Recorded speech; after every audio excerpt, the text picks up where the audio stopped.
Beliau wasiat, aku nek mati metune jenazahku teko omah karaan nganggo tolak al badru. Karena Kanjeng Nabi hadir, niati tolak al badru nggo hormat Kanjeng Nabi sallallahu alaihi wasallam.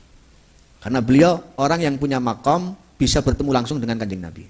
Assalamualaikum warahmatullahi wabarakatuh. Teman-teman, kita bertemu kembali di channel Cahaya Hidayah. Nah teman-teman, jadi di video kali ini saya akan membagikan video kembali, yaitu tentang terkait dongeng-dongeng khurafat dari Habib Ba'alawi. Jadi sudah banyak video-video yang saya bagikan itu tentang terkait dongeng khurafat ini, memang ya ternyata sangat banyak sekali. Dan ketika mereka itu, para Habib ini ketika berceramah ya selalulah ya teman-teman, mereka itu meninggikan para leluhurnya, mengisahkan bahwasanya Habib Fulan itu memiliki banyak karomah. Ini yang terbaru malah lagi unik ya teman-teman. Ya lucu sekali teman-teman. Katanya si Habib ini ketika difoto itu tidak bisa.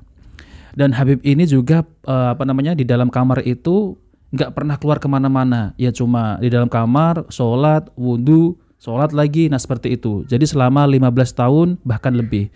Tentunya ya teman-teman ya, kenapa mereka ini selalu yaitu mendongengkan khurafat kepada jamaahnya, kepada muhibinnya. Ya mereka itu kan ingin dianggap sebagai waliullah. Maksudnya adalah para datuk-datuknya itu, leluhurnya itu ingin dianggap sebagai waliullah. Jadi cucunya ini ikut kecipratan gitu ya teman-teman ya. Nah maka dari itu orang-orang akan mengambil berkah yaitu kepada Habib tersebut. Nah seperti itu teman-teman. Dan itu akan terus berlanjutan sampai ke generasi dan ke generasi. Ya yang dikisahkan nanti juga leluhurnya seperti itu, mungkin ya sampai hari kiamat ya teman-teman ya. Nah oke teman-teman, kita langsung saja mari kita simak yaitu video khurafat dari Habib Ba'alawi. Beliau seorang wali kutub, ya, ada yang bilang kurang lebih 30 tahun atau 40 tahun memegang makom kutub. Ya, beliau uzlahnya itu yang masyhur 15 tahun. Ada yang bilang lebih dari 15 tahun, cuma yang masyhur 15 tahun. Itu uzlah khalwah. Tidak menemui manusia, tidak menemui siapapun, meneng ning kamar, cuma ke kamar mandi, sholat, ibadah, tidak keluar, itu selama 15 tahun yang masyhur. Ya. Jadi makom kutbiyahnya itu sudah mujma' alaiha. Kutubnya itu kutub yang mujma' alaih, disepakati oleh semua wali. Tidak ada satupun yang menyangkal beliau itu wali kutub.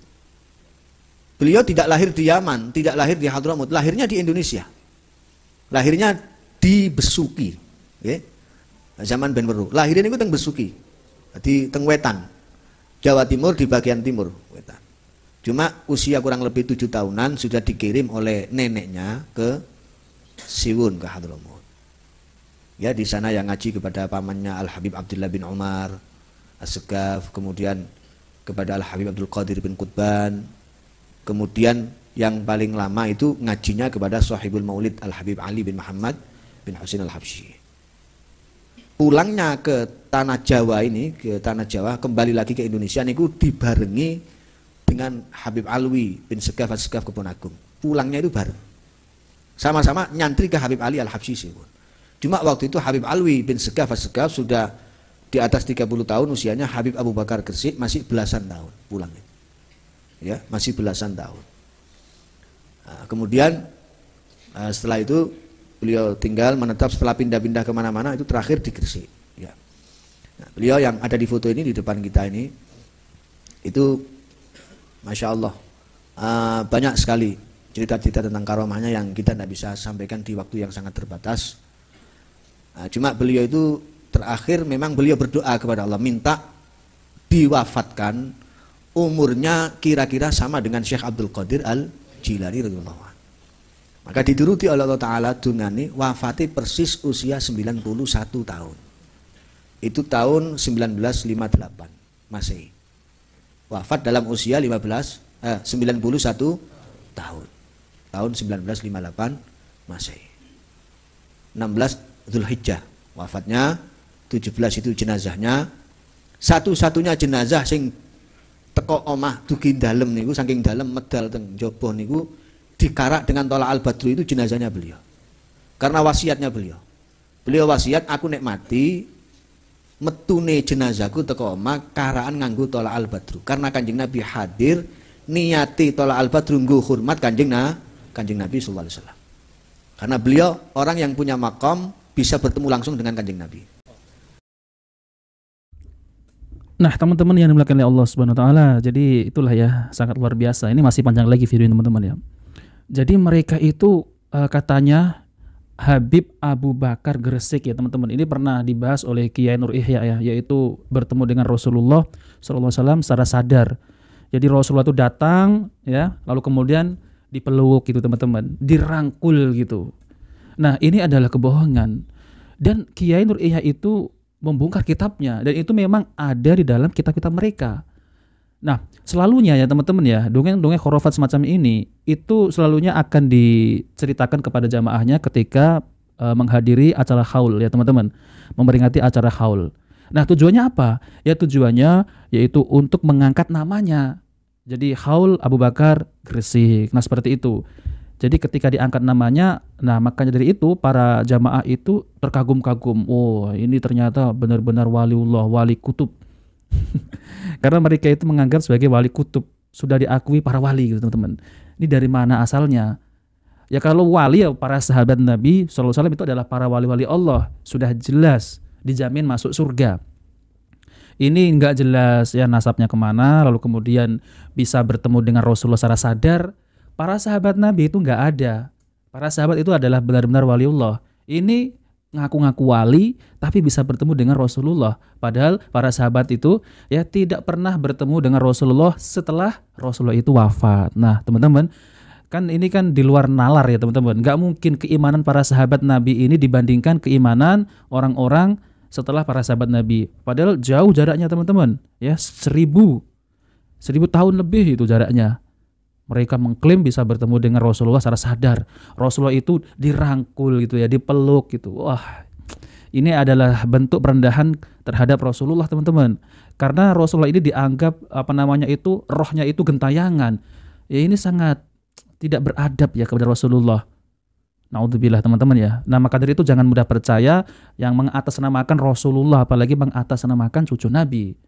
Ya kita timbang dulu yaitu dengan perbuatannya itu Al-Quran dan hadis-hadis Nabi Sallallahu Alaihi Wasallam dan pemahaman para sahabat.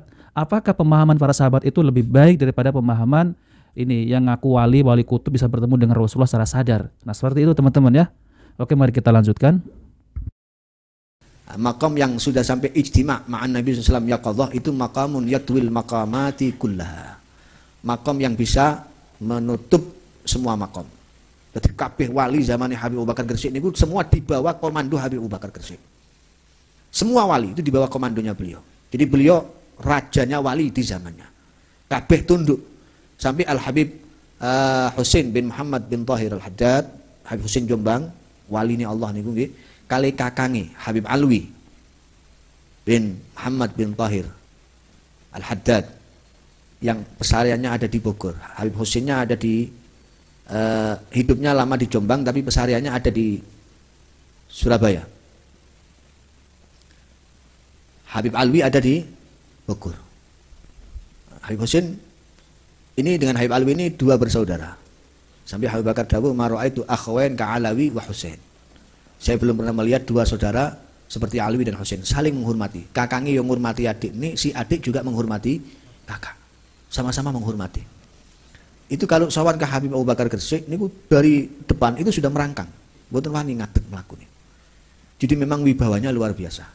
Bahkan Al-Maghfurlah itu saya mendengar langsung dengan telinga saya, bitalaki langsung. Al Habib Husain bin Abdullah Segaf Gresik itu menceritakan kepada kami waktu itu dalam satu kesempatan, beliau bilang Habib Abu Bakar ini sudah makomnya berat, makomnya sendiri itu sudah tinggi, masih menjadi penitipan makomnya wali. Jadi ini ono wali wafat, kalau ada wali mau meninggal dunia itu dilihat anak cucunya ada enggak yang mampu menerima makam ini. Kalau dilihat belum ada yang pantas, belum ada yang mampu, itu dititipkan ke wali yang lain. Nanti kalau anak cucu saya sudah mampu, berikan ke anak cucu saya. Lah di zamannya Habib Abu Bakar Gresik itu nitipnya para wali itu kalau mau meninggal dititipkan ke Habib Abu Bakar Gresik. Jadi berapa banyak makam aulia yang dipikul oleh beliau sehingga berat. Makanya Habib Abu Bakar itu jarang bicara. Bicara itu hanya ala qadril hajah, seperlunya, tidak perlu tidak ngomong. Nah teman-teman yang dimuliakan oleh Allah Subhanahu wa taala, jadi sangat luar biasa ngibulnya ya. yaitu pertama memiliki makom yang paling tinggi di antara makom para wali dan dijuluki wali kutub. Jadi wali-wali yang lain itu membenarkan bahwasanya itulah wali kutub dan tunduk di bawahnya, ataupun disebut rajanya para wali. Astagfirullah ya teman-teman.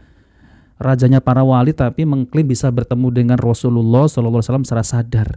Ini apa enggak konyol teman-teman ya? Jadi apakah keimanan para sahabat Nabi ini ya kalah gitu berarti sama ini Habib Abu Bakar Gresik teman-teman? Padahal para sahabat Nabi SAW, para istri-istri Nabi SAW dan cucu Nabi, mereka ini orang mulia teman-teman ya, orang-orang soleh, orang-orang yang paling bertakwa. Keimanannya ini sangat luar biasa. Tapi ketika Rasulullah itu wafat, nggak ada satupun riwayat yang sahih bahwasanya Rasulullah itu bisa dilihat kembali ataupun bisa menemui istrinya ataupun menemui cucunya ataupun menemui para sahabat seperti sahabat Abu Bakar radhiyallahu anhu. Nggak ada teman-teman. Padahal di kala itu fitnah itu terbuka luas teman-teman ya. Pintu fitnah itu ketika di zaman sahabat Umar itu nggak ada teman-teman ya. Lalu kemudian fitnah lagi yaitu ketika di zaman sahabat Ali radhiyallahu anhu terjadi pertengkaran antara sahabat Nabi yaitu sahabat Rasulullah itu sama namanya Ali radhiyallahu anhu dengan sahabat Muawiyah. Itu kan ini teman-teman ya, terjadi fitnah. Jadi kalau benar-benar ya si Habib ini bisa melihat Rasulullah secara sadar, tentunya Rasulullah itu menemui sahabat Ali radhiyallahu anhu ataupun sahabat Muawiyah yang dulu terjadi fitnah, peperangan nih teman-teman. Seperti itu teman-teman. Seharusnya kan ya sahabat Nabi itu sudah duluan didatangi Rasulullah gitu loh, maksud aku ya. Tapi ya mereka ini yang mengaku sebagai cucu Nabi di zaman sekarang ini mengaku Rasulullah itu datang lalu kemudian si Habib ini Abu Bakar Gresik memeluk, rangkul gitu. Ini apa enggak konyol teman-teman? Nah, jadi patokannya itu adalah ketika kita mendengar cerita-cerita semacam ini, patokannya adalah para sahabat Nabi. Adakah para sahabat Nabi setelah Rasulullah itu wafat, adakah para sahabat Nabi itu didatangi Rasulullah?